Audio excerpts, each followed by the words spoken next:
How to stop proving yourself and start trusting your worth. Welcome to the Worthy Woman Conversations. This is a space for thought, honest conversations about self-worth, leadership, identity, and the journey from proving yourself to truly trusting yourself. If you've ever felt like no matter how much you achieve it still doesn't feel like enough, this conversation is for you. Let me ask you something. Have you ever hit a goal, delivered something incredible, shown up powerfully, and instead of feeling proud, your mind immediately went to, what's next? Was that good enough? Could I have done better? That is the proving cycle. And here's the truth about many high achieving women that we don't realize. You're not exhausted because you're doing too much. You're exhausted because you're trying to prove too much. Proving yourself doesn't start in adulthood. It actually starts in childhood.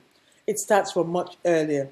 Being praised for what you achieved, being loved for being the strong one, being accepted when you performed. So your nervous system learned something. It learned that if I do more, I'm worthy. If I get it right, I am safe. And so you build a life where everything looks successful on the outside, but internally, you're still asking those questions. Am I enough? Imposter syndrome. The cost of proving is subtle, but it's heavy. You overthink decisions. You overdeliver. You struggle to rest. Do you recognize any of those? You can't fully receive success because proving is not about growth, it's about fear.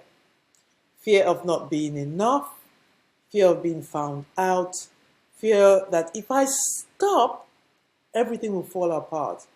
Proving keeps you performing. Trusting allows you to be. So how do you stop proving and start trusting your worth? First, notice where you're still seeking permission on the inside. Are you waiting for validation before you move? Approval before you speak? Certainty before you act? That is proving. Secondly, interrupt the not enough story. That voice that says you should have done more. You're behind. You're not ready. That voice is not true. It's conditioning. And third, practice self-trust in small moments. Self-trust is not built in big moves, bold moves. It's built when you listen to yourself and act anyway. Saying no, resting without guilt, using your voice. Every time you honor yourself, you rebuild trust. There was a time in my life where everything looked like it was working, but on the inside, I really felt exhausted.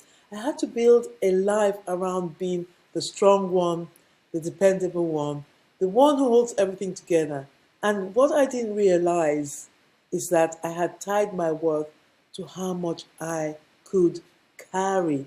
It wasn't until my body forced me to stop that I realized that I wasn't living from my worth. I was trying to prove it. And that was the moment everything began to change for me. You don't need to do more to be worthy. You need to stop abandoning yourself in the process. Your worth is not something you earn. It's something you remember, hence Reclaiming Your Worth in my book. So I'll leave you with this. Where in your life are you still trying to prove? What is already true?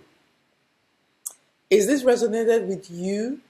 Share it, subscribe, and continue this conversation with me. Because this is the work, not just achieving more, but becoming more of who you really are. Join me next time for more of these conversations.